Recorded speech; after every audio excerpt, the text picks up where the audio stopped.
Meja berminyak ni. Kamal, my lab ni. Bertumpuk 2 minyak ni. Aku nampak kat sini.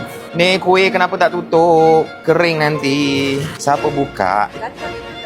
Cari siapa yang gatal tu. Syafiq, kenapa pokok kita terpelanting macam ni? Ini patah dah ke? Dah arwah dah, buang. Blind dah betul kan dah blind?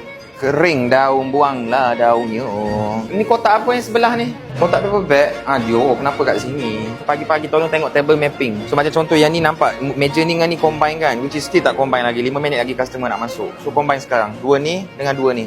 Syafiq, kat atas tu baby chair jangan letak sebelah kaunter Tu botol air spritzer siapa atas kaunter tu? Aku memang merhati daripada jauh. Always check table mapping every session dengan Zila Kertas semua ni lap dulu. Ni apa benda minyak ni? Cermin dah lap dah cermin. Menu ni korang kena lap juga tau. Sebab lama-lama jadi comot nampak minyak kat ni. Tak boleh ni, customer nak makan. Cari lagi Akmal yang mana berminyak, tolong lapkan Kipas on buat maksimum. Lepas tu blind ni turunkan sikit. Silau customer.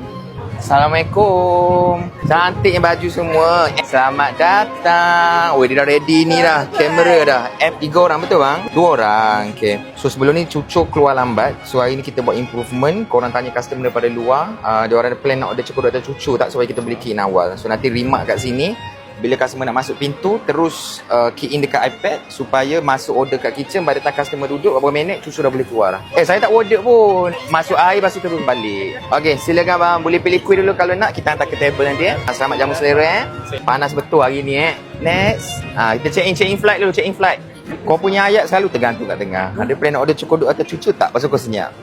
Lepas tu baru kau cakap supaya kau keluar awal. Sambungkanlah habiskan ayat tu.